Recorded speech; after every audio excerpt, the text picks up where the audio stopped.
मनुष्याचे काय आहे. देता देवविता नेता नेवविता, येथे याची सत्ता काय आहे. देह हे काळाचे धन कुबीराचे, तेथे मनुष्याचे काय आहे. निमित्ताचा धनी केला असे प्राणी, निमित्ताचा धनी केला असे प्राणी. तुका म्हणे म्हणून व्यर्थ गेला.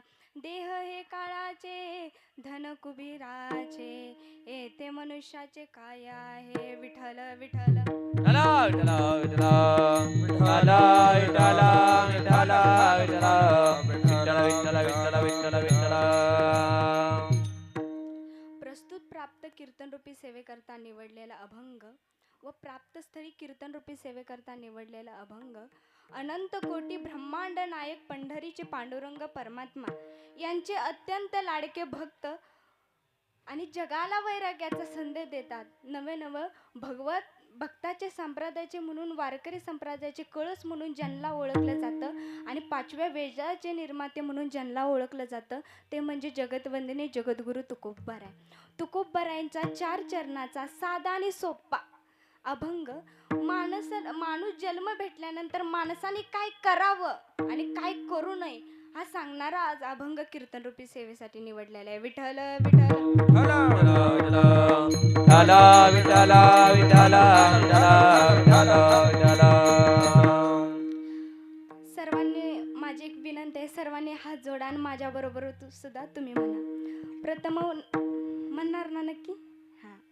वक्रतुंड महाकाय सूर्यकोटी समप्रभ निर्विघ्नं कुरु मे देव सर्वकार्येषु सर्वदा.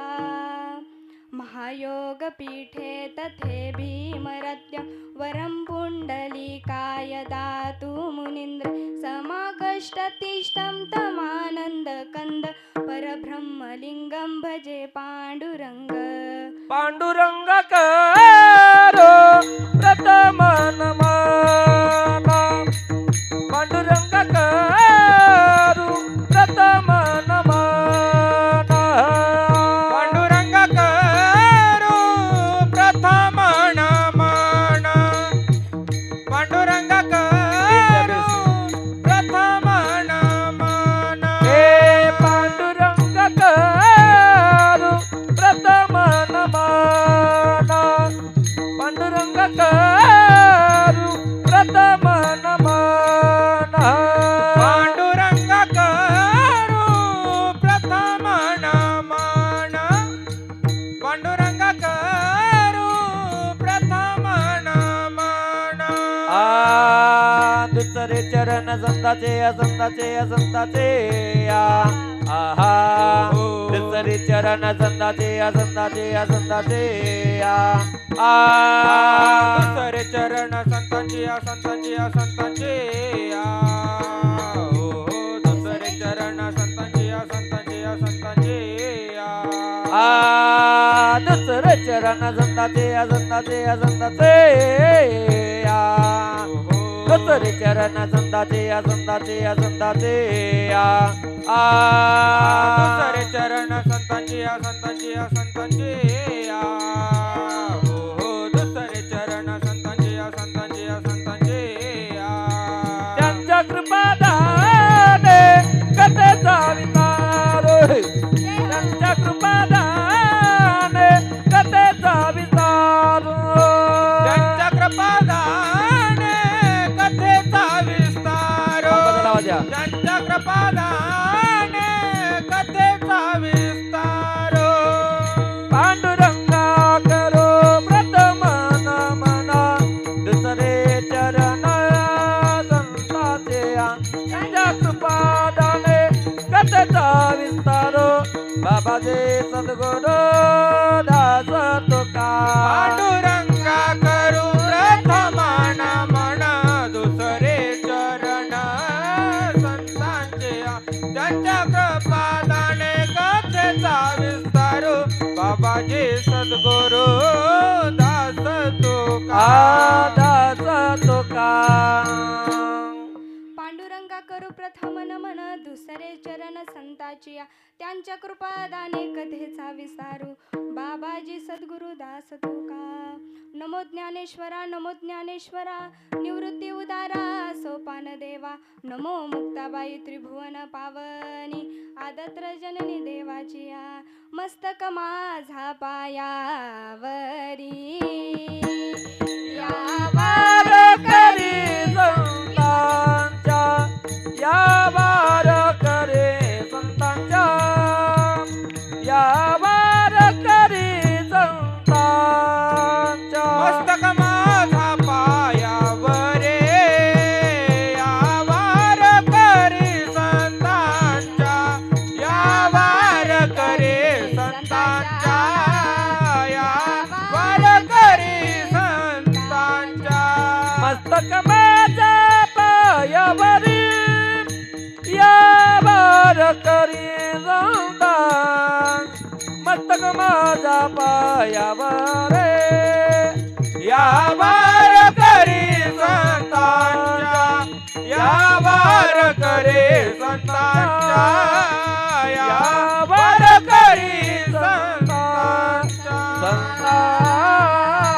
संतांच्या मस्तक माझा पायावरी या वार करी संताच्या श्रीरामचंद्र कृपालु भज मन हरण भव भय दारुण नव कंजलोचन कंज मुख कर कंज पद कंजारुणम श्रीराम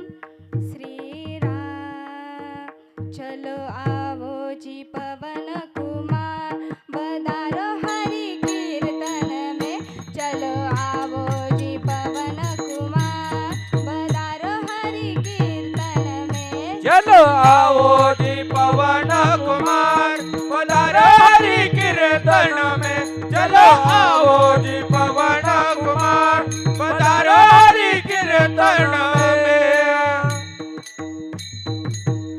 आप भी आना संग राम जी को लाना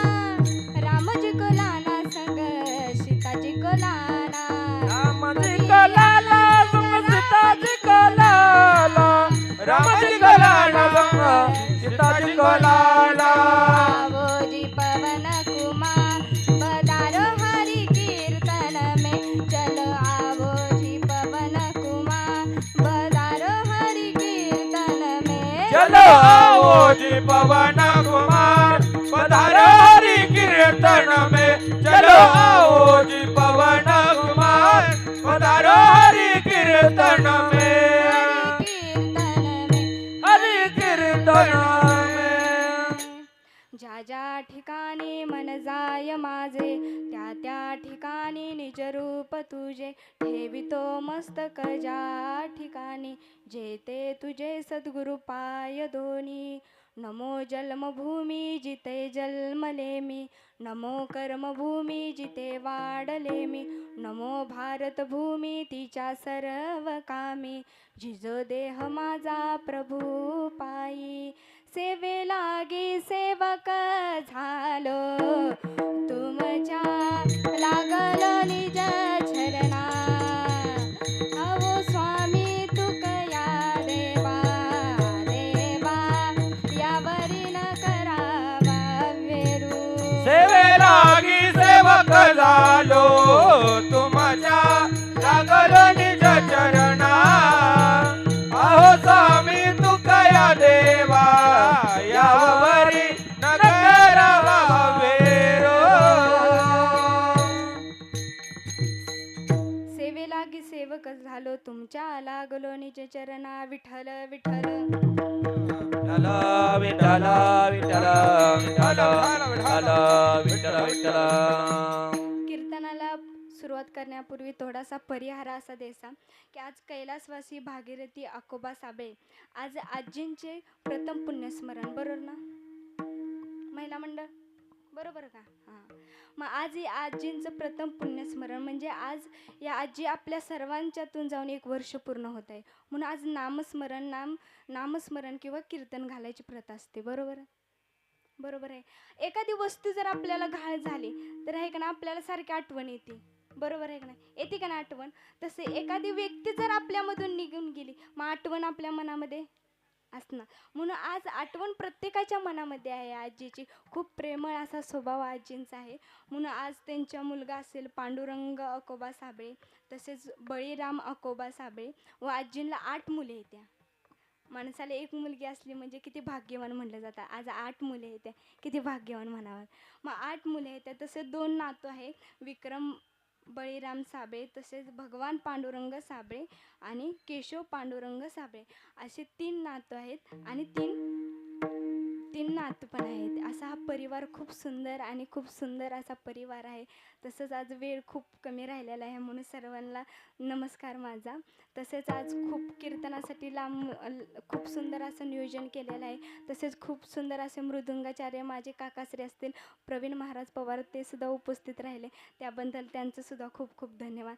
तसेच सुंदर असे गायनाचार्य आहेत आमचे मामा श्री सचिन महाराज असतील देशमुख, ते सुद्धा उपस्थित राहिले. त्याबद्दल सुद्धा त्यांचं खूप खूप धन्यवाद. तसेच दादाश्री असतील, रोहित दादा असतील, तुम्ही सुद्धा उपस्थित राहिला त्याबद्दल तुमचे सुद्धा खूप खूप धन्यवाद. तसेच आमचं पवारवाडी गावचं वैभव असणारे तात्या असतील, तात्या तुम्ही उपस्थित राहिला त्याबद्दल तुमचं सुद्धा खूप खूप धन्यवाद.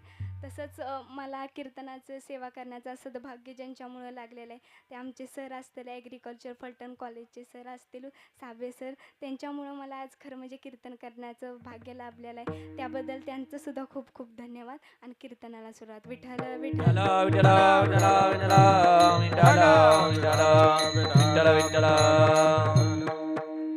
अभंग तुकोबारायांचा आहे. कुणाचा अभंग आहे? शेवटपर्यंत विसरायचं नाही. अभंग तुकोबारायांचा आहे. आपण विचार केला ना, आपण आपण सर्वजण आहे ना खूप भाग्यवान आहोत. का तुम्ही म्हणसाल कसं काय म्हणताय तुम्ही भाग्यवान आहे? कारण आपण का भाग्यवान आहे?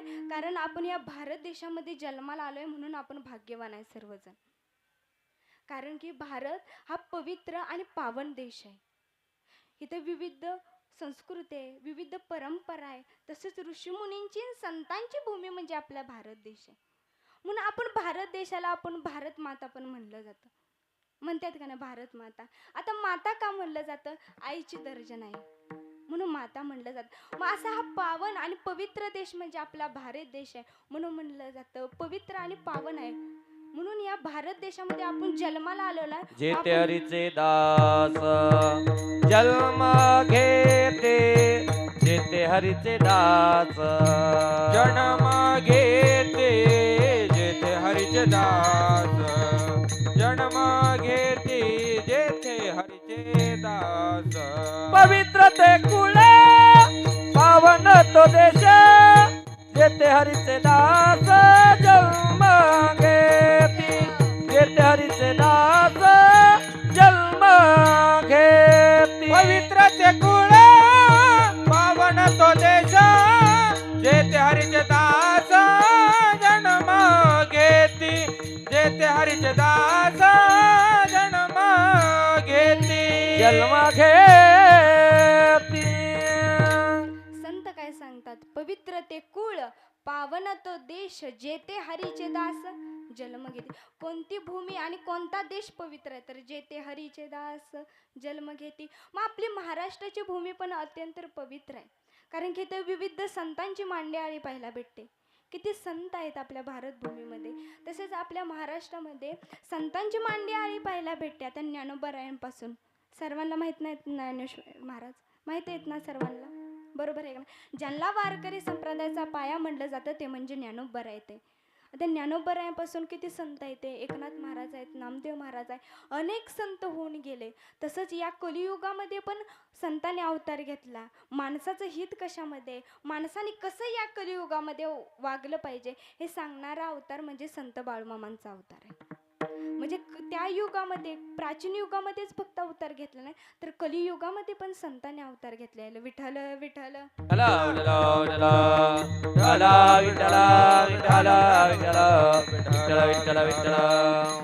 मग हे असे आपले संतांचे मांडे अनेक संत होऊन गेले. ते कशासाठी? माणसाचं हित सांगण्यासाठी. का संतांनी आल्यानंतर बंगलं बांधलं का, जमीन घेतल्या का, काय केलं का? नाही केलं. पण माणसाचं हित कशासाठी आहे, माणसाचं कल्याण कशामध्ये आहे हे सांगण्यासाठी संतांचे अवतार आहेत. आम्ही वैकुंठवासी आलो याचे कारणासी, बोलिले ऋषिकेशी साचे भावेवरती. मग आम्ही वैकुंठवासी आलोय कशासाठी, आमचं कल्याण असं करण्यासाठी. आपल्या मनुष्याचं देहाचं कसं कल्याण झालं पाहिजे हे सांगण्यासाठी संत या भूतलावरती आलेला आहे. आता सांगायचं म्हणजे तुकोबारायांच्या प्रत्येक संताकडे काही ना काहीतरी शिकण्यासारखं आहे माणसाला. आता ज्ञानोबारायांकडे बघितलं गेलं तर ज्ञानोबाराय ज्ञानाचा सागर आहेत. ज्ञानाचा सागर सखा माझा ज्ञानेश्वर. ज्ञानोबारायला शरण गेलं की ज्ञानाची प्राप्ती होती. बघा की निबुद्ध प्राणी रेडा, त्या रेड्याच्या नुसतं मस्तकावरती माऊलींनी हात ठेवला होता तर तो रेडा वेद बोलू लागला होता. काय बोलू लागला? अजून रेडे आहेत प्रत्येक गावामध्ये ह्याच्यामध्ये, पण बोलतात का? नाही. माऊलींची कृपा आशीर्वाद झाला त्या रेड्यावरती, तो रेडा वेद बोलू लागला. ही ताकद आहे. एवढे संत अधिकारीत आहे. आता सांगायला गेलं म्हणजे तुकोबाराय, अभंग तुकोबारायांचा म्हणून तुकोबारायांबद्दल तुम्हाला सांगते. अहो तुकोबाराय किती अधिकारी संत आहेत. अहो तुकोबारायांच्या नामाला यम घाबरतो. तुकाराम तुकाराम नाम घेता का पेयम ओ हो हो हो नाम घेता का पेयम ओ नाम घेता का पेयम ओ हो हो हो तुकाराम तुकाराम नाम घेता का पेयम ओ नाम घेता का पेयम नाम घेता का पेयम. तुकाराम तुकाराम नाम घेता कापे यम. तुकोबारायांच्या नामाला यम घाबरतो, एवढी ख्याती आहे तुकोबारायांची. आता दुसरी गोष्ट सांगायची म्हणजे तुकोबारायांनी पवित्र असा ग्रंथ लिहिला, त्याला 5व्या वेदाचे निर्माते म्हणून ओळखलं जातं. तो ग्रंथ म्हणजे काय? गाथा. ऐकलंय ना सर्वांनी? गाथा शब्द तर ऐकला. तर तुकोबारायांनी लिहिलेला ग्रंथ आहे. ते ग्रंथ तर किती पवित्र आहे. ऐका, जेव्हा तो गाथा पाण्यामध्ये बुडवायचा प्रयत्न करत होती, आता बुडवणारी कोण होती? माणसच होती. आता बुडवायचा प्रयत्न, एका नदीमध्ये टाकायचा प्रयत्न करत होती. पण नुसतं आपण एखादी वस्तू कशी नदीमध्ये टाकतो तसे नाही, तर त्या गाथ्याला, त्या ग्रंथाला एका नाही दगड बांधली आणि नदीमध्ये टाकलं. बघा त्या काळामध्ये माणसं ग्रंथ बुडवण्याचा प्रयत्न करत होती, पण दगड तरवण्याचा प्रयत्न करत होती. अजून पटलं नसलं तर दुसरं उदाहरण सांगते. जेव्हा तुकोबाराय वैकुंठावरून आले स्वतःच्या मुलीसाठी, भागीरथीसाठी, तेव्हा एक ना आपल्या घरी आपले वडील आल्यात, किती आनंद होतो. आता तुम्हाला सर्वांना माहिती आहे, सांगायला लागणार नाही. आपल्या घरी जर आपले वडील आले तर किती आनंद होतो, खूप आनंद होतो आपल्या घरी वडील आल्यानंतर. मग तसं तुकोबाराय भागीरथीच्या घरी गेले होते. मग घरी गेल्यानंतर आपले वडील आल्यात, काही ना काही तर खायला केलं पाहिजे म्हणून आहे का नाही, भागीरथी सर्वांना दूध मागायला जाते. कुणी मला फुलपात्रभर दूध देते का, वाटीभर दूध देते. अख्ख्या गावामध्ये भागीरथी दूध मागते, पण अक्षरशः कोणी सुद्धा दूध देत नाही. मग रडायला येतं, म्हणून महादेवाच्या मंदिरामध्ये जाऊन रडत असते. तेवढ्यात त्या नंदीला काळजी पडते आणि तो दगडाचा नंदी भागीरथीला दूध देतो. मग दगड प्रामाणिक का माणसं परामाणिक? सांगा. बरोबर आहे. अजून पटलं नसेल तुम्हाला तर सांगते. बांधकऱ्याचं भांडण झालं, 12 वाजता जर दोन्ही बांधकऱ्याचं भांडण झालं तर महाराज 4-5 वाजता पंच येतात आणि सांगतात की ह्या बांधावर तर हा दगड हितच राह, कुणी हा दगड हलवायचा नाही. पण तो 5 वाजता ते पंच सांगून जातात, पण तोच संध्याकाळी दगड कुठं असतो? कुणाच्या तर रानात असतो, शेजाऱ्याच्या. बरोबर आहे का? 5 फुटाने आत असतो. बरोबर आहे. मग आता दगड चालत गेला का त्याला नेला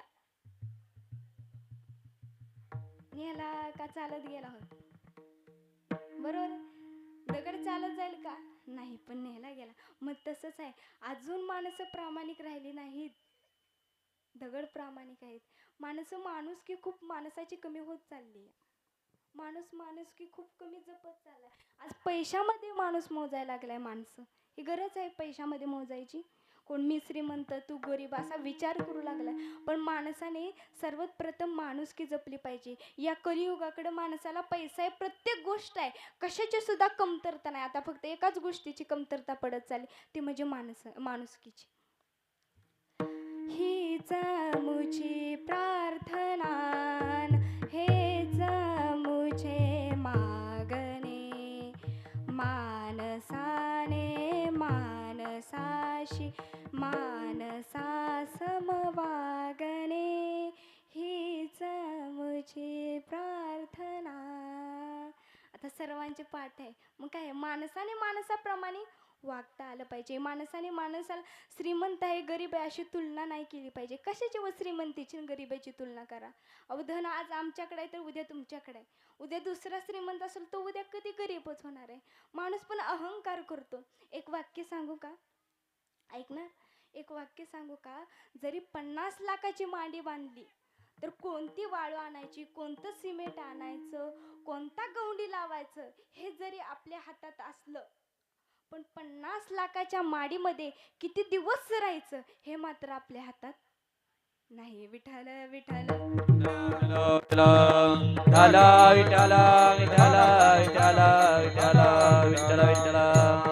माणसाने पैशामध्ये माणसाला मोजू जाऊ नका. फक्त चांगले कर्म करत जा. माणसाने कर्म म्हणजे चांगलं वागता आलं पाहिजे, चांगलं कर्म करत असा. एक परेस गोष्ट सांगू, देव माफ करल पण महाराज कर्म माणसाची कधी सुद्धा माफ करत नाही. आपल्याकडे एक म्हण आहे, जसं पेराल तसंच. मग जसं तुम्ही चांगली कर्म करचाल ना तसं फळ सुद्धा तुम्हाला चांगलं आहे. जर तुम्ही वाईट कर्म केले तर फळ कसं आहे, वाईटच आहे. म्हणून आपण म्हणलं जातं गंगेमध्ये स्नान केल्यानंतर पाप धुतलं जातं. आपण म्हणतो गंगेमध्ये स्नान केल्यानंतर पाप धुतलं जातं. पण एक गोष्ट माहिती आहे का, गंगेमध्ये जे चुकून पाप केलेत ना तेच धुतली जातात, पण जाणून बुजून केलेली कारस्थानं धुतली जात नाही. म्हणून जाणून बुजून कधी कारस्थान करून जे नकळत झालेलं पाप आहे ना तेवढंच गंगेमध्ये धुतलं जाणार. विठ्ठल विठ्ठल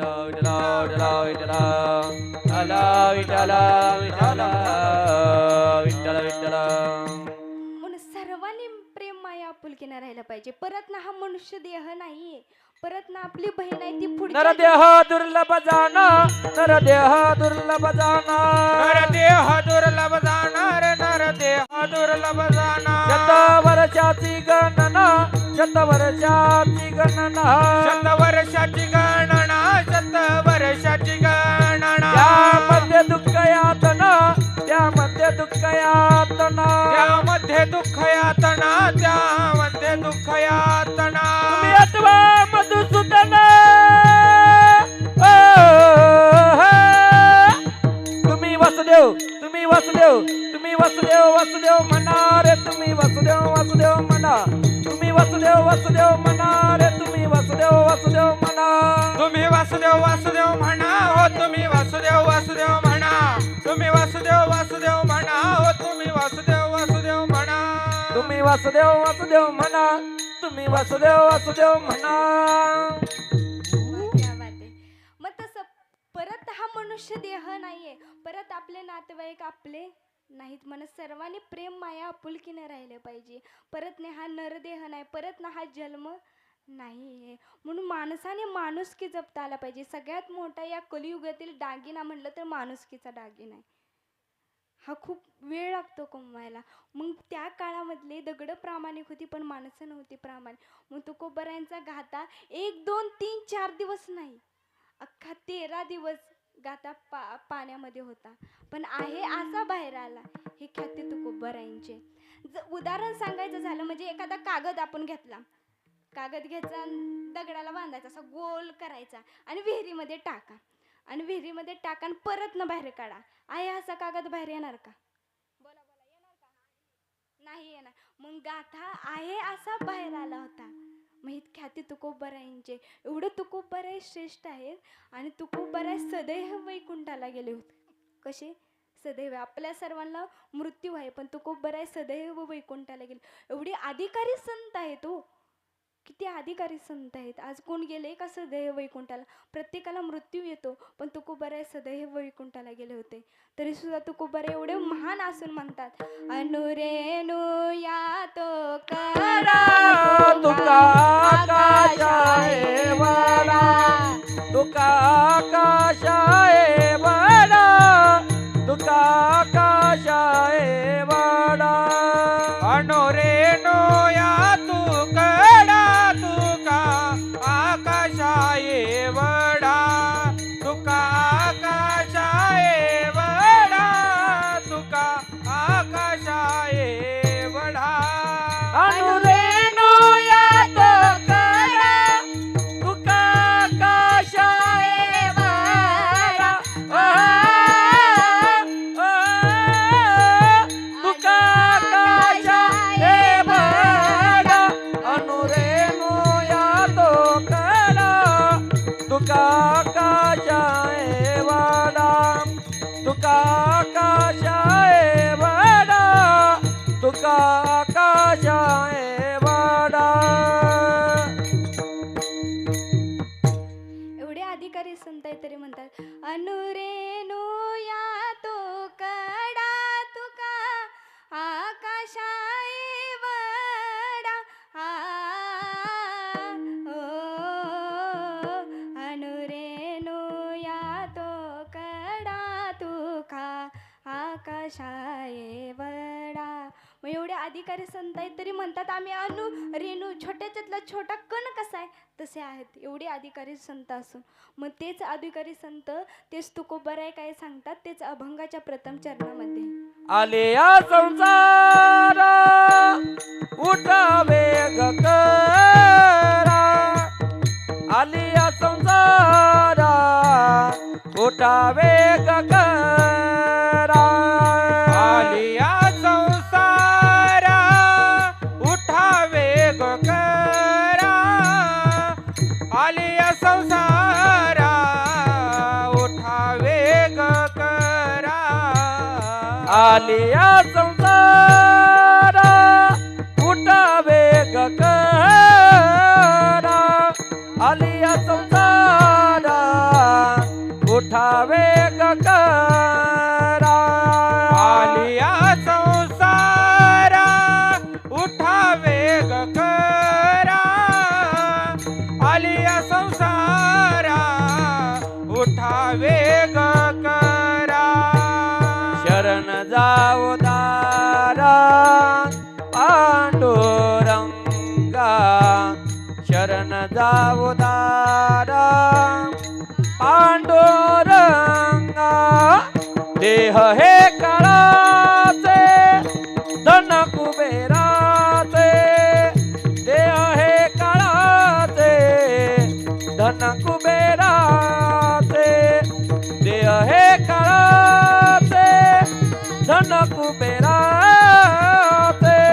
देह हे काळाचे धन कुबेराचे. शरण जाऊ दारा पांडुरंगा, शरण जाऊ दारा अभंगाच्या प्रथम चरणामध्ये तुकोबाराय सांगतात, आली या संसारा उठा वेग करा, शरण जाऊदारा पांडुरंगा. तुम्ही भगवान परमात्म्याला शरण गेलं पाहिजे, कारण की हा मनुष्य देह किती अनमोल किमतीचा हा मनुष्य देह आहे. म्हणून तुकोबाराय म्हणतात की तुम्हाला भेटलाय ना हा मनुष्य देव, तर तुम्ही भगवान परमात्म्याला काय केलं पाहिजे, शरण गेलं पाहिजे. भगवान परमात्म्याचं नामस्मरण केलं पाहिजे आणि भगवान परमात्म्याला शरण गेलं पाहिजे. जर भगवान परमात्म्याला जर शरण गेलं तर काय होतं तर ऐका, मी एक दृष्टांत सांगते तुम्हाला. एक छोटीशी मुलगी होती, काय एक छोटीशी मुलगी होती, 7-8 वर्षाची मुलगी होती. आणि आता छोटीशी मुलगी आणि वडील चालले होते वारीला. म्हणून मुलगी म्हणते, बाबा कुठं हो चाललाय तुम्ही? लहान मुलांना प्रश्न विचारायला लय आवडत असतं. विचारतात का नाही, विचारतात का नाही? आता ह्यांना तर सारखेच विचारत असतात की बाबा तुम्ही चाललाय मला पण घेऊन जा. मग तशीच ती एक मुलगी म्हणली की बाबा तुम्ही चाललाय ना, पण मला पण तुमच्या बरोबर यायचंय, पण तुम्ही कुठं चाललाय? तर वडील म्हणतात, बाळा मी पंढरपूरला चाललोय. कुठं चाललोय? पंढरपूरला. मग अजून ती छोटीशी मुलगा अजून एक प्रश्न विचारते, बाबा पंढरपूरला का व जायचं असतं? तुम्ही तर सारखं पंढरपूरला जाता, का पंढरपूरला जायचं असतं? बाळा, ते सर्व वारकऱ्यांचं काय आहे? माहेर घर आहे. माझे माहेर पंढरी आहे भीमरेच्या तीरी. माझे माहेर पंढरी आहे भीमरेच्या. ते सर्व वारकऱ्यांचं काय आहे? माहेर घर आहे. मग छोटीशी पण मुलगी म्हणते, बाबा मला पण घेऊन जावा. मग जात असताना, तर वारीला जात असताना साधं सुद्धा गप्पा मारत जायचं नसतं. आपण कसं कुठं पण गेल्यानंतर गप्पा मारत बसतो, तसं वारीला नाही. तर वारीला भजन गात गात पंढरपूरची वारी करायची असते. मग ती वडील आणि ती छोटीशी मुलगी सुद्धा वारीला चालू लागली. मग चालत असताना भजन करू लागले, विठ्ठला माय बापा पांडुरंगा दीननाथ. भजन गात गात पंढरपूर गाठलं आणि कुतूहल होतं. कुणाला भेटायचे? भगवान परमात्म्याला भेटायचे. मग कुतूहल होतं. मग पंढरपुरामध्ये गेल्यानंतर मंदिराजवळ आले. मंदिराजवळ आल्यानंतर गाभाऱ्यात जावं लागले. आणि ती छोटीशी मुलगी म्हणते, बाबा आपण आपल्या गावानं पंढरपूरला आलोय, त्यात भगवान परमात्म्यासाठी आपण पंढरपूरला आलोय. मग त्याला दाखवणार का मला पाहायचंय तो भगवान परमात्मा कसा दिसतो. मग गाभाऱ्यात आल्यानंतर वडील म्हणतात, तो आहे का नाही, तो भगवान पंढरपूरचा तो भगवान पंढरीनाथ आहे, पांडुरंग आहे, विठ्ठल आहे. त्याचं दर्शन घ्यायला आपण आपल्या गावानं पंढरपूरला आलेलो. मग ती छोटीशी तर मुलगी म्हणते, बाबा ह्या देवाच्या रंगावून तर वेगळंच वाटतंय. कारण की भगवान परमात्मा कसा आहे, सावळा विठ्ठलू करनाड तो तेने मज लावेला वेदूळाच आहे. पण तो कसा आहे, श्रीकृष्ण आहे, तो पांडुरंग परमात्मा आहे, म्हणून तो सावळा आहे. मग वडील दर्शन घ्यायला जातात, तशी मुलगी पण दर्शन घ्यायला जाते. आणि पंढरीच्या पांडुरंग परमात्म्याला काय करते, मिठी मारते. आणि मिठी मारल्यानंतर हाय का नाही, वडील म्हणतात, बाळा चल की आपल्याला कुठं जायचंय, आपल्या गावाला जायचंय. पण ती मुलगी म्हणते, बाबा हा विश्वाचा मालक आहे, ह्याला सोडून मी हे का नाही घरी येणार नाही. शेवट भगवान परमात्म्याची सेवा करण्यासाठी ती मुलगी तिथंच राहिली. एवढी भगवान परमात्म्याची सेवा करू लागली, एवढी सेवा करू लागली. तिला आज आपण संत म्हणून ओळखलं जातं. त्या संतांचं नाव माहिती आहे ना तुम्हाला सगळ्यांना, काय, संत जनाबाई महाराज. मग शेवट भगवान परमात्म्याची सेवा करण्यासाठी आई वडिलांना सोडलं आणि भगवान परमात्म्याची सेवा करू लागले. आता शेवट भगवान परमात्म्यालाच काळजी पटली की काय करावं, ही तर आपली खूप सेवा करते, हिचं अन्न पाण्याचं काय करावं. म्हणून दामाशेठ होते पंढरपुरामध्ये, व त्यांचे हवाले केले व सांगितलं की हे जा आजपासून काय करा, सांभाळ करा. मग ऐका, एक माझा प्रश्न आहे, आपण एखाद्याच्या जर घरी गेलो, महिला मंडळ तुम्हाला प्रश्न आहे, आपण एखाद्याच्या जर घरी गेलो तर निवांत बसतो का हो? नाहीच बसत. काही ना काही तर कामं करावेच लागतात का नाही. कोण सुद्धा निवांत लईत लई 2-3 दिवस राहतात, परत ना थोडं तर काम करावंच लागतं. मग तशी ती संत दामाशेटेंच्या हवाली केल्यानंतर त्यांच्या घरामध्ये काम करू लागली. आता राहिली कशा होती, भगवंताचं नामस्मरण करण्यासाठी, भगवंताची सेवा करण्यासाठी पंढरपुरात राहिली होती. पण आता काम करू लागली. आता अख्खा वेळ आहे का नाही कामामध्येच जाऊ लागला. आता देवाची सेवा होईनाच. मग संत जनाबाई महाराजांनी काय केलं, तर त्या कामामध्ये भगवंताला आळवलं, भगवंताचं नामस्मरण त्या कामामध्ये केलं. परिणाम असा झाला, झाड लोट करी जनी केर भरी चक्र पाणी,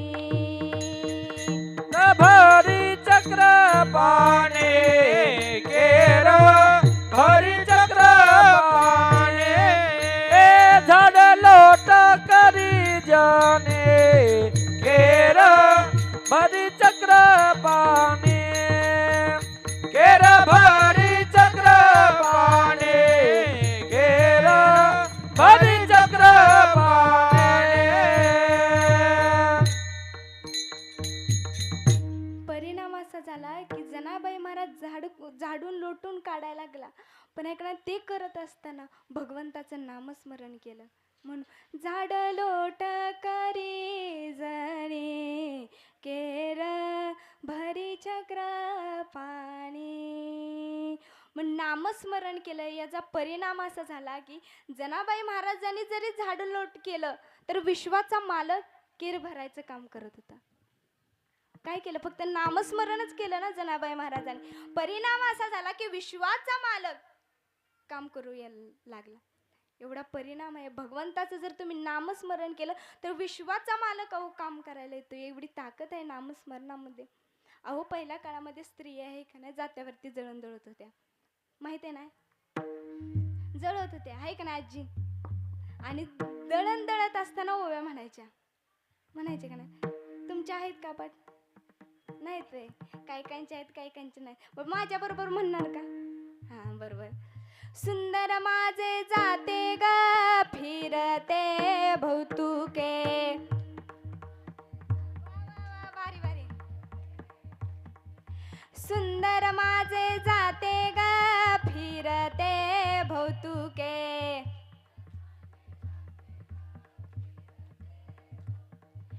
ओव्या गाऊ कौतुके तू रे बा विठ्ठला.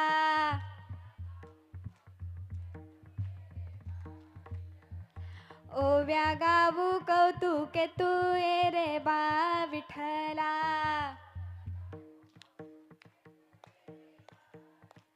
तू रे बा विठ्ठला.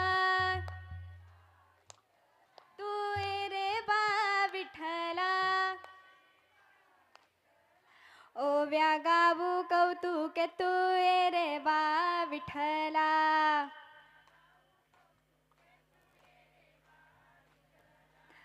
वा वा. सर्वांनी तुमच्यासाठी तुम्ही टाळ्या वाजवा. खूप सुंदर अशी ओवी म्हणली.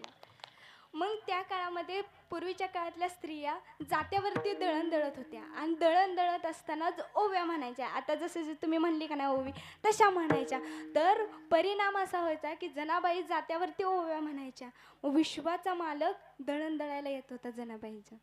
किती हो. आणि त्या काळामध्ये पहाटे जी दळण दळत होतं मग त्या भाकरीला त्या चपातीला किती चव होती का नाही? आता काय गिरण्या आल्यात. बटन टाकलं की इकडं पीठ चालू आहे का नाही? आता गिरण्या आल्या. पण त्या काळामध्ये काय होते? जाती होती. आणि त्या जात्यावल्या चपात्या आणि भाकरीला किती चव आहे हो. जोंधळ्याच्या भाकरीची चव लयणारे बाबा चव लयणार. जोंधळ्याच्या भाकरीची चव लयणारी बाबा चव लयणारी. जवरीच्या भाकरीची चव लयणारी चव लयणारी चव लयणारी. जवरीच्या भाकरीची चव लयणारी चव लयणारी चव लयणारी. लयणारी लयणारी. पंढरीचा राणा दळतो जनाईच्या घरे. पंढरीचा राणा दळतो जनाईच्या घरे. पंढरीचा राणा दळतो जनाईच्या घरे. जनाईच्या घरी. खरंच त्या भाकरीला खूप चव होती. पण आज कसं झालंय? जग झालं पिझ्झा आणि बर्गर खाणारं. त्यांना काय भाकरीची चव? भाकरी म्हणजे शेतकऱ्या कष्टाचं मोती आणि आईच्या हाताची चव असते. ते करत असताना किती हाताला चटके सोसावे लागत असतात. अरे संसार संसार जसा तवा चुलीवर. आधी हाताला चटके मग मिळते भाकर. अरे संसार संसार. अहो ती भाकरी करीत असताना किती हाताला चटके भेटतात. पण त्याला काय चव होती का त्या काळामध्ये? अजून सुद्धा काही काही ठिकाणी चव पाहायला भेटते. हा बघा आजी खूप भारी स्वयंपाक करायचे सांगितले का नाही? म्हणजे अशी चव आहे खायला भेटत असते. म्हणून त्या काळातल्या स्त्रिया जात्यावरती दळण दळत होत्या कारण की त्याला चव होती म्हणून. मग तसं जनाबाई महाराज जात्यावरती ओव्या म्हणायच्या आणि विश्वाचा मालक पांडुरंग परमात्मा जनाबाई महाराजांना दळण दळू लागला. ही का ताकद आहे? का विश्वाचा मालक येत होता? तर का नामस्मरण केलं होतं म्हणून विश्वाचा मालक काम करायला येत होता. एवढी ताकद आहे. मग तुकोबाराय तेच सांगतात ना, भेटलाय ना हा मनुष्य देह तर भगवंताला शरण गेलं पाहिजे, भगवंताचं नामस्मरण केलं पाहिजे. आली या संसारा उठा वेग करा, शरण जा उदारा पांडुरंगा. देवाला शरण गेलं पाहिजे. जर देवाला जर तुम्ही शरण नाही गेला तर काय होतं? तर तुकोबराय म्हणतात की हा देह कसा आहे, नाशिवंत आहे. हा कसा आहे, नाशिवंत देह आहे. आणि हा देह आहे ना, हा देह नाशिवंत असल्यामुळं कधी ना कधी तर जाणार आहे का, कोण राहणार आहे इथं? नाही. मग तुकोबराय ते सांगतात की ते अभंगाच्या दुसऱ्या चरणामध्ये, देह हे काळाचे धन कुबेराचे, देह हे काळाचे धन कुबेराचे, देह हे काळाचे धन कुबेराचे, देह हे काळाचे धन कुबेराचे, देह हे काळाचे धन कुबेराचे, देह हे काळाचे धन कुबेराचे, देह हे काळाचे धन कुबेराचे, देह हे काळाचे धन कुबेराचे. ते मनुष्याचे काय आहे, ते मनुष्याचे काय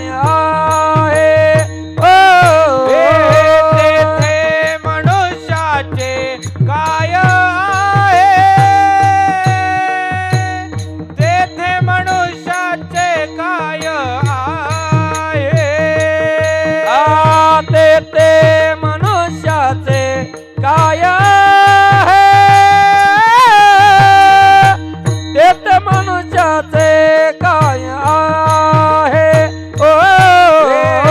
ते मनुष्याचे काय आहे, तेथे मनुष्याचे काय आहे, तेथे मनुष्याचे काय आहे. देह काळाचे धन कुबेरा, ते मनुष्याचे काय आहे, देह हे काळाचे धन कुबेराचे, देह हे काळाचे धन कुबेराचे, देह हे काळाचे धन कुबेराचे, देह हे काळाचे धन कुबेरा. महाराजांना पाहण्यात आलं की माणसाला अन्न नाही, पाणी नाही म्हणून खूप माणसं मरत आहेत. पैसे नाहीत अन्न पाणी विकत घेण्यासाठी. म्हणून छत्रपती शिवाजी महाराजांनी एक योजना काढली. काय काढली? एक योजना काढली. मग छत्रपती शिवाजी महाराजांनी काय योजना काढली? ज्या विहिरी आहेत ना त्याचं बांधकाम खोल करायचं किंवा गाळ काढायचा किंवा नवीन विहिरी बांधायच्या, ही योजना काढली छत्रपती शिवाजी महाराजांनी. मग आता योजना काढल्यानंतर हे का नाही, आता आपलं बरोबर आहे का चुकीचं आहे हे तर आपण एक आई वडिलांना विचारतो, नाही तर आपल्या गुरुवर्यांना विचारतो, गुरुला विचारतो, बरोबर आहे आपलं बरोबर आहे का चुकीचं आहे. मग तसं छत्रपती शिवाजी महाराज म्हणतात की आपल्या गुरुवर्यांना विचारावं बरोबर आहे का चुकीचं आहे. मग छत्रपती शिवाजी महाराजांचे गुरु कोण माहिती आहेत का? रामदास स्वामी. बरोबर आहे. छत्रपती शिवाजी महाराजांचे गुरु कोण? रामदास स्वामी. आता छत्रपती शिवाजी महाराजांच्या गुरूंना सांगाय, कारण की प्रत्येक शिष्याने आपल्या गुरुला सांगितलं पाहिजे. कारण की गुरु अशी एक व्यक्ती आहे की गुरु हा गुळासारखा असतो. कसा? गुरु हा गुळासारखा असतो आणि आपण कसं असतो? तिळासारखं. जर गुरु हा गुळासारखा असला आणि आपण जर तिळासारखा असतो आणि जर आपण त्या गुळाला चिटकून राहिलो तर कसं होणार? गोडच होणार. मग तसं आहे, गुरु हा गुळासारखा असतो आणि आपण जर तिळासारखं जर त्या गुळाला चिटकून राहिलं तर आपण पण कसं होणार? गोडच होणार. मग आपलं आयुष्य जरी कडू असलं, जर गुरुच्या संगतीमध्ये आपण गेलो तर आपलं आयुष्य सुद्धा कसं होणार? गोड होणार. मग तसं रामदास स्वामींना सांगतात छत्रपती शिवाजी महाराज, मी एक योजना काढली, ती बरोबर आहे का चुकीचं आहे तेवढं सांगा. मग पाहणी चालू केली रामदास स्वामींनी छत्रपती शिवाजी महाराज. मग पाहणी करत करत असताना आता गुरु हा असा असतो की आपल्या शिष्याला सर्व काही आलं पाहिजे, सर्व उत्कृष्ट बनला पाहिजे, असे त्याच्या मनामध्ये हृदयामध्ये स्थान असतं शिष्याबद्दल. मग तेव्हा रामदास स्वामी पण म्हणतात छत्रपती शिवाजी महाराजांना पण या गोष्टीतून काही ना काहीतरी शिकवता आलं पाहिजे.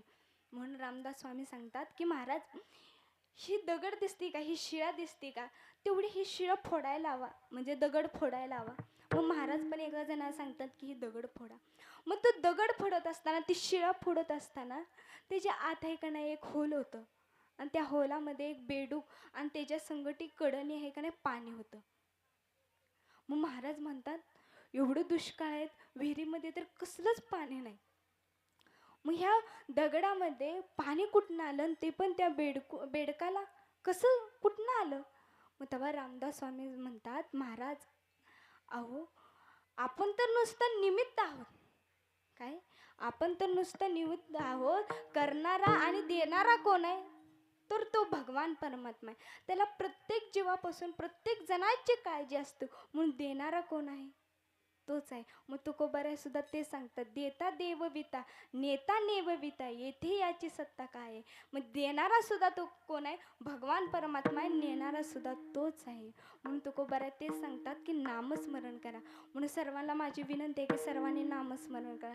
सर्वांनी टाळी वाजवली पाहिजे. विठोबा रखुमाई. विठोबा.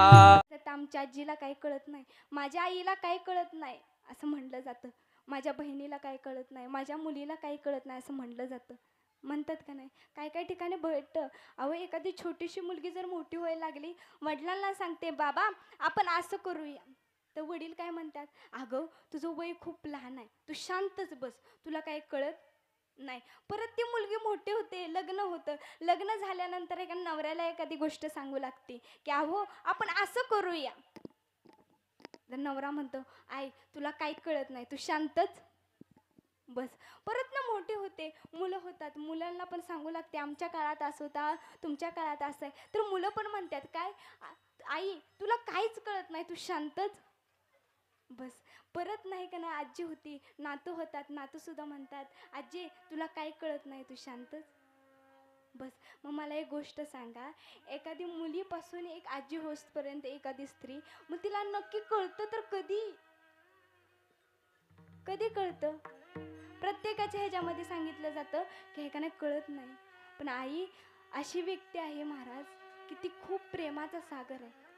आपल्या आयुष्यातनं जर आई गेली ना, तर खऱ्या अर्थाने प्रेमाचा सागर नाहीसा होतो. किती प्रेम करत असते. आवनी आपल्यावरती सर्वजण बघितल्यानंतर प्रेम करते, आपण कसं दिसायला, आपण कसं आहे राहतो त्याच्यावरती सगळं प्रेम करतात. पण आईने आपल्याला कधीच बघितलं नसतं. जेव्हापासून आपण आईच्या उदरामध्ये असतो ना, तेव्हापासून आई आपल्याला प्रेम करत असते. बाकीचं कोण करतं का, नाही करत. प्रमाण खूप कमी आहे. मग तसं या आजीला किती मुले आहेत, त्या 9 मुले आहेत. त्या एक मुलगी असते तर आपण म्हणतो किती भाग्यवान आहे. आज 9 मुले आहेत, मग किती भाग्यवान म्हणायला लागेल. आणि मग आईसारखं प्रेम परतनं कोण करत नाही. अहो परतनं जर आपलं लग्न झालं ना, आपण आजारी पडलो ना, एक गोष्ट सांगू, लग्न झाल्यानंतर आजारी पडल्यानंतर आहे का नाही, जरी कुणाचा फोन आला का नाही, तर कोण विचारत नाही हाय का, कसं आहे कसं नाही, असंच विचारलं जातं. पण आई म्हणते बाळा बरं वाटतंय का, वाटत नसलं तर ये 4 दिवस माहेर राहायला, असं म्हणते.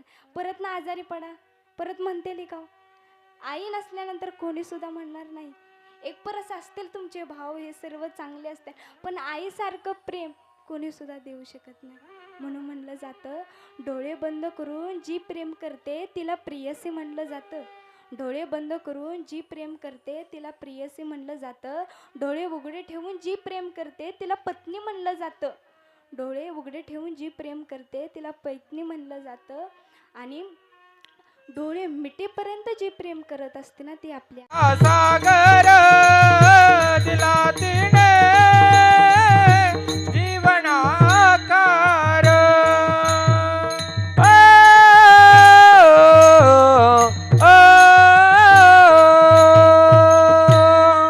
कवी सुद्धा सांगतात, आई तुझ्याशिवाय कोण नाही ग, मला कोणच नसतं ग.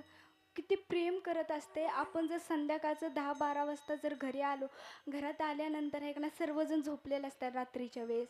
मग आई दरवाजा उघडते आणि पहिला शब्द असतो आईचा, बाळा जेवला का. काय म्हणते, बाळा जेवला का. बरं जेवला नसला ना, थांब मी काय करते, काही ना काहीतरी तुला गरम करून देते किंवा एखाद्या भाकरी खायला देते. हे म्हणणारी फक्त आईच असते हो. म्हणून आई तुझ्या मूर्तीवाणी या जगात मूर्ती नाही. अनमोल जन्म दिला गाय तुझे उपकार फिटणार नाही. अनमोल जन्म दिला गाय तुझे उपकार फिटणार नाही. आई तुझ्या मूर्ती वाणी या जगात मूर्ती नाही. आई तुझ्या मूर्ती वाणी या जगात मूर्ती नाही. अनमोल जन्म दिला गाय तुझे उपकार फिटणार नाही. अनमोल जन्म दिला गाय तुझे उपकार फिटणार नाही. बालपणी मी खेळत खेळत, जेव्हा आपण लहान असतो का नाही, बालपणी खेळत खेळत आपण रांगणामध्ये रांगत असतो. तर आई कालवण स्वतःच संसार बघत नाही, तर ते बाळाच्याच माग असतं. बरोबर आहे का नाही? अहो ते बाळ आहे का नाही, एखादा खडा खाईल, माती खाईल, घरचं काही बघत नाही त्या बाळाच्या. जर बाळ बाहेर गेलं ना तर आई सुद्धा बाहेर असते. लहानपणी मी खेळत खेळत, जेव्हा लहान असतो ना किती प्रेम करत असते. अहो काजळ लावते, गन पावडर करत असते, हिथं टिकली लावते, हिथं टिकली लावते. का? कारण की माझ्या बाळाला नजर लागू नाही कोणाचं. परत न लावतं का हो? आपल्या लहानपणीच आई आपल्याला खूप एवढं नटवत असते ना, लय खूप नटवत असते. का? कारण की त्याची इच्छा असते की माझं बाळ कसं दिसावं, सगळ्यात भारी दिसावं. खूप नटवत असते. आता आपण मेकअप करतो, पण आईच्या मेकअपची सर येणार नाही परत. काही येणार आहे परत ना आईच्या मेकअपची सर? नाही येणार. लहानपणी मी खेळत खेळत तुझ्या या प्रेमाची कधी जाणीव झाली नाही. अनमोल जन्म दिला गाय तुझे उपकार फिटणार नाही. अनमोल जन्म दिला गाय तुझे उपकार फिटणार नाही. आई तुझ्या मूर्ती वाणी या जगात मूर्ती नाही. अनमोल जन्म दिला गाय तुझे उपकार फिटणार नाही. अनमोल जन्म दिला गाय तुझे उपकार फिटणार नाही. शाळेतून घरी येताना, जेव्हा आपण शाळेत जातो ना, आपली आई आपल्याला अंगणवाडीला सोडायला येते. येत असताना का नाही, जरी आई आपल्याला अंगणवाडी सोडायला आली असते का नाही आणि परत घरी जाते, पण आहे का नाही तिचा जीव मात्र तिच्या बाळाजवळच असतो. असं जोपर्यंत तिचं बाळ दिसत नाही, जोपर्यंत तिचं बाळ घरी येत नाही ना, तोपर्यंत आई वाट बघत बसते. किती जरी प्रयत्न केला, जोपर्यंत तिचं बाळ दिसत नाही ना तोपर्यंत ती आनंद होत नाही. सारखा विचार करत असते की माझं बाळ जेवलं असेल का, पाणी पिलं असेल का, कोणाशी भांडणं केली असतील का, त्याला करमर का, असा सतत विचार करते. हो ती आपली आई असते. सारखा विचारच तिच्या मनामध्ये चालू असते, म्हणून विचार करते. आणि इकडे आपण शाळेत गेल्यानंतर जर आपल्याला उशीर झाला तर काय होतं, शाळेतून घरी येताना आई उशीर मजला होई, गल्लोगल्ली पाहत फिरे अन हाक मारी. उशीर जर झालं का ना शाळेत यायला, तर रस्त्यावरती जाते आणि सर्वांना विचारते, अहो माझं बाळ दिसलं का हो, शाळेत गेलं होतं पण आज आलं नाही, आज उशीर झालाय, तुम्हाला दिसलं का हो. वेड्यासारखी इकडे तिकडे बघत असते, कधी येणार कधी येणार, सर्वांना विचारते. उशीर झाला तर आपल्याला कधी यायला. आई उशीर मजला होई, गल्लोगल्ली पाहत फिरे अन हाक मारी. तुझ्या या प्रेमाची कधी जाणीव झाली नाही. अनमोल जन्म दिला गाय तुझे उपकार फिटणार नाही. अनमोल जन्म दिला गाय उपकार फिटणार नाही. अनमोल जन्म दिला गाय तुझे उपकार फिटणार. कधी सुद्धा तिच्या उपकारातनं उतरता येत नाही. उदाहरण सांगते, एखादा गरीब व्यक्ती जर गावात आला, गावात आल्यानंतर एक ना एखादा माणूस काय म्हणतो माहिती आहे का, मला राहायला जागा देता का. एखादा माणूस कसा तर हो म्हणतो, पण म्हणतो की फुकाट नाही, 3000 रुपये भाडं लागेल. मग तो म्हणतो चालतंय, तुम्हाला राहायला फक्त घर मला पाहिजे, तेवढं राहायला फक्त घर द्या. मग तो माणूस महिना 3,000 रुपये भाडं देत असतो. मग काम करून करून परिस्थिती चांगली झाल्यानंतर तो घर घेतो विकत. आणि विकत घर घेतल्यानंतर सर्वांना नातेवाईकांना सांगत फिरतो काय की अमुक अमुक गावातला तो माणूस आहे ना, तो खरंच देव माणूस आहे. त्यांनी मला राहायला काय दिली, जागा दिली. त्या गावातला माणूस आहे ना, त्यांनी मला राहायला जागा दिली. आपण सर्वांना सांगत फिरतो. पण एक गोष्ट सांगू, आपण जो 3,000 महिना भाड्याने दिलेल्या माणसाला आपण देव मानतो, बरोबर आहे का? पण 9 महिने 9 दिवस आई आपल्या उदरामध्ये आपल्याला स्थान देत असते. मग तिला देव माणूस मानलं पाहिजे का दुसरं काय म्हणलं पाहिजे? हा, देव माणूसच्या वरची आपली आई असते. खूप नितांत प्रेम करायचं. आज या परिवारावरती किती प्रेम हे दिसतच आहे. आज 9 मुले आहेत आणि 2 मुलं आहेत. किती सुंदर असा परिवार आहे. काही तर कमी आहे का हो? खूप सुंदर असा परिवार. आज या परिवाराने विचार केला, आपली आजी तर आपल्याला सोडून गेली, म्हणून काही ना काहीतरी म्हणून आहे का नामस्मरण ठेवलेलं आहे का नाही? पण आज प्रत्येकाच्या ध्यानात येत असणार, माझी आई इथं होती, माझी आई तिथं बसत होती, माझी आई हे का नाही मला हे चांगलं करून घालत होती. आज म्हणले की आजी हे का नाही खूप सुंदर स्वयंपाक करत होत्या. मग असं आहे ना, मग प्रत्येकाला आपल्या आईची, आपल्या वडिलांची आठवण येत असते. आज असंच या परिवाराला आलेलं आहे. अहो, आज एखाद्या घरामध्ये एखादी वृद्ध माणसं असणं पण खूप महत्त्वाचं आहे हो. अहो, आपल्याला सर्व अख्ख्या घरदाराला बाहेर जायचं असतं का नाही, तर मग घरी एवढं मोठं घर कुणाच्या जीवावरती सोडायचं?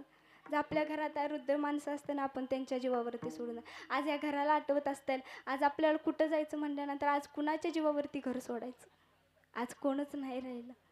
प्रेम असते. आजीचा तर खूप नातवावरती जीव असतो महाराज. नाती नातू खूप प्रेम करत असते. अहो, जरी हे का नाही आपण शाळेत चाललो का नाही, तर काय करते, 10 रुपये असले तर 10 रुपये देते, चुरगाळलेले नोट म्हटलं तर देते, किंवा 1 रुपये 2 रुपये सुद्धा आजी आपल्याला देत असते. आपण शाळेत जाताना प्रत्येकाचं आजीचं प्रत्येक नातूंवरती प्रेम असतं. तसंच आज या आजी होत्या. आज आजींना आपल्या सर्वातून जाऊन 1 वर्ष पूर्ण होत आहे, म्हणून आज नामस्मरण ठेवलेलं आहे. खूप सुंदर असं नियोजन केलं. आणि असं भगवानचरणी मी प्रार्थना करते की आईंला आज आहे का नाही म्हणजे आईंला आज हे पुण्य नामस्मरणाचं भेटावं आणि पुढच्या जन्मासाठी सद्गती प्राप्त व्हावी, हे भगवानचरणी मी प्रार्थना करते. आणि खूप सुंदर असं नियोजन केलं, ज्यांच्यामुळं मला कीर्तनरूपी सेवाचं सद्भाग्य आलं. आमचे सर असतील, फलटण ॲग्री कॉलेजचे सर असतील, खूप सुंदर सर आहेत. आणि सर म्हणजे सांगायचं म्हणजे सरांना, आम्हाला सर्वांना आता कॉलेज म्हटल्यानंतर सगळ्यांना माहिती आहे कसं असतं, कॉलेजमध्ये सगळ्या धागडधिंडाच असतो. पण सर असं आम्हाला वळण लावतात, एवढं सुंदर वळण लावतात की कोणीसुद्धा एखादा कॉलेज वाटतच नाही, ती शाळाच आपली वाटते. कारण की एवढं सुंदर असं वळण पण आम्हाला, जसे आपले आई वडील आपल्याला वळण लावत असतात, तसे गुरु पण आहेत की ते आपल्याला वळण लावतात, हे कळलं आज. म्हणून खूप सुंदर असं नियोजन केलं साबळे परिवाराने. तसं मी पण साबळ्यांचीच आहे, तुमच्यातलीच एक आहे. त्याबद्दल तुम्ही सर्वांनी कीर्तनाला उपस्थित राहिला, त्याबद्दल तुमचंसुद्धा खूप खूप धन्यवाद. तसे सुंदर अशी साऊंड सिस्टीम असेल, दादा खूप सुंदर अशी साऊंड सिस्टीम दिली, त्याबद्दल तुमचंसुद्धा खूप खूप धन्यवाद. तसंच बाळूमामा हरी गजर हा यूट्यूब चॅनल असेल, त्यांनीसुद्धा आज हा क्षण जिवलंत ठेवायचा. किती पण वर्षांनी नंतर पाहिला ना हा व्हिडिओ, तर आठवण येणार आहे आपल्या आजीची. म्हणून आज आहे का नाही छायाचित्र करण्याचं काम आहे का नाही बाळूमामा हरी गजर या यूट्यूब चॅनलने केलं, त्याबद्दल त्यांचंसुद्धा खूप खूप धन्यवाद. तसेच खूप जण ओळखीचे आलेले आहेत, सर्वांचे नावं घेतला वेळ नाही, त्याबद्दल तुम्ही सर्वजण आला, त्याबद्दल तुमचेसुद्धा खूप खूप धन्यवाद. आणि सेवेला पूर्णविराम. ज्ञानेश्वर.